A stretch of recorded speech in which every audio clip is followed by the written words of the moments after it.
छाया, मैं कुछ दिनों के लिए दूसरे शहर जा रहा हूँ। आकाश, कुछ दिन पहले तो हम यहाँ शिफ्ट हुए हैं और तुम फिर ऐसे अकेले छोड़कर काम से जा रहे हो। अरे तो नया शहर है, घूम आया करना, और मैं कॉल करता रहूंगा। ठीक है, मैं रोकूंगी तो रुकोगे थोड़ी। तुम फिर शुरू मत हो छाया, ये मेरा काम है। ठीक है, मैं अपना सामान लगा देती हूँ, बस अपना ख्याल रखना। आकाश अगली सुबह दूसरे शहर के लिए निकल गया। अपना काम खत्म करके जब वो लौटने लगा, अचानक मौसम खराब हो गया और बारिश की वजह से रास्ता बंद हो चुका था। आकाश को मजबूरन फिर से एक दिन वहां रुकना पड़ा। अपनी बोरियत को दूर करने के लिए वो बाजार की ओर निकल आया। पास में ही छोटा बाजार लगा हुआ था। आकाश आधा बाजार घूम चुका था, तभी वहीं उसे एक काफी बुजुर्ग आदमी निराश बैठा दिखा। उसके पास दो छोटी छोटी मूर्ति और एक थोड़ी बड़ी मूर्ति थी, जिस पर काफी अच्छी कारीगरी की हुई थी। बाबा, आप क्यों परेशान हो? कुछ नहीं बाबूजी, बस सुबह से कुछ भी नहीं बिका। अरे बाबा, परेशान ना हो। ये मूर्ति कितने की है? एक काम कीजिए, ये 2000 रुपए है, ये मुझे दे दीजिए। बुजुर्ग ने डरते और झिझकते हुए कहा, लेकिन बेटा, ये मूर्ति शापित है। ये सब बकवास बातें होती हैं बाबा, कोई शाप वाप नहीं होता है। लाओ, ये मूर्ति मुझे दे दो। बुजुर्ग ने कांपते हाथों से उस मूर्ति को आकाश को दे दिया। रात में आकाश होटल के कमरे में गया और फोन पर छाया से बात करने लगा।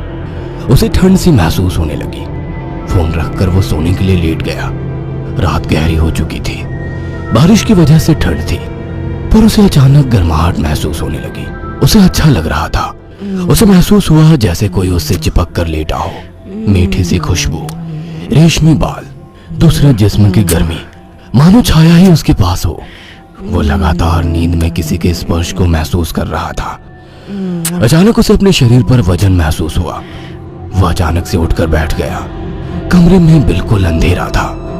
उस रूम की लाइट ऑन की तो देखा कमरा खाली था, कोई नहीं था। कमरा ठंडा था पर उसे पसीना आ रहा था। अगले दिन सुबह वो जल्दी होटल से निकल गया और शाम होते होते घर आ गया। छाया को फोन किया तो पता लगा वो माँ के यहाँ गई है, आज ही आने वाली है। उसके पास डुप्लीकेट चाबी थी। उसने गेट खोला और अंदर गया। थोड़ी देर बैठने के बाद नहाने चला गया। उसे बाथरूम में जाने के बाद ऐसा लगा बाहर कोई है। वो जैसे ही निकला उसको कोई नजर नहीं आया। वो ऊपर गया और उसे एक परछाई नजर आई। कौन है? छाया, मजाक मत करो, मुझे ऐसा मजाक पसंद नहीं है। तभी दरवाजे की डोरबेल बजी। जाकर देखा तो छाया थी। आकाश उसे देखते ही खुश हुआ और उसे गले लगा लिया। तुम सही वक्त पर आ गई, मुझे लगा कोई ऊपर है। ऊपर कौन है? मेरी कोई सौतन ले आए हो क्या? कैसी बात करती हो? अच्छा छोड़ो, मैं कुछ खाने का बना लूं, फिर बात करते हैं। हाँ ये ठीक है, मुझे ही भूख लगी है। अच्छा ये देखो कितनी सुंदर मूर्ति है। खाने के बाद वो अपने दोनों कमरे में प्यार की बातें करते हुए अपने निजी पलों के आनंद में लीन होकर सो गए। मगर आधी रात को आकाश को वही खुशबू स्पर्श महसूस हुआ। उसे लगा छाया को आज ज्यादा ही प्यार आ रहा है और वो जो कर रही है करने दो। छाया इस बार काफी उत्तेजित लग रही थी।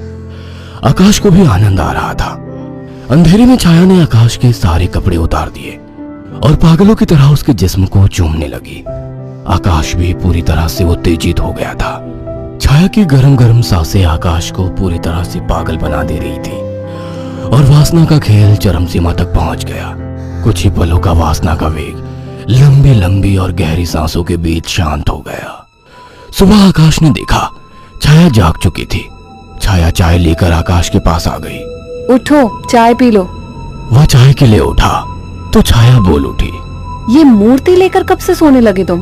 अरे ये तो साइड में रखी थी, वहां बिस्तर में कैसे आ गई? आ गई होगी। एनीवे, चलो तैयार हो जाओ, ऑफिस जाओगे ना? लाओ इस मूर्ति को मैं रख देती हूँ। थोड़ी देर बाद छाया कमरे में सफाई करने गई। वो काम में बिजी थी, पर उसे लगा जैसे मूर्ति उसे देख रही है। जैसे उसने मूर्ति की तरफ देखा, मूर्ति अपनी जगह जैसी थी वैसे ही रखी थी। छाया काम खत्म करके कमरे से निकलने को हुई तो अचानक मूर्ति गिर गई। छाया ने पलट के मूर्ति को उठाया। अचानक मूर्ति मुस्कुराई।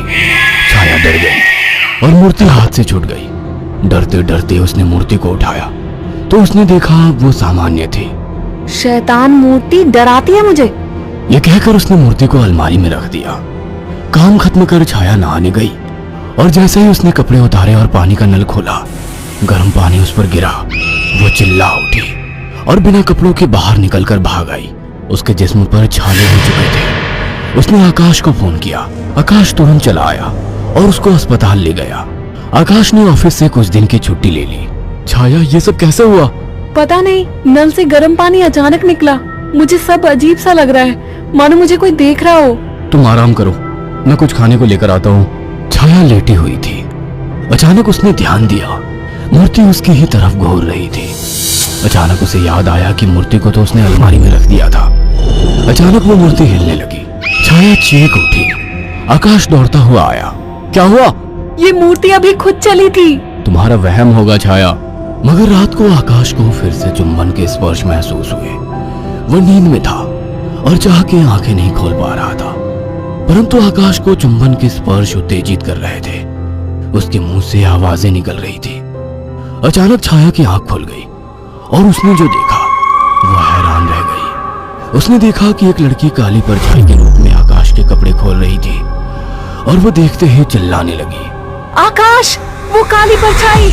अचानक कमरे के शीशे में चटक सी आवाज आई और शीशा टूट गया।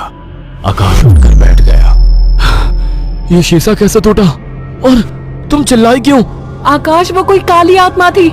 मैंने अभी देखा, वो तुम्हारे साथ संबंध बना रही थी। क्या तुम्हें बिल्कुल पता नहीं लगा? कौन? क्या कह रही हो? मुझे महसूस तो हुआ, पर मुझे लगा तुम हो। पागल हो क्या?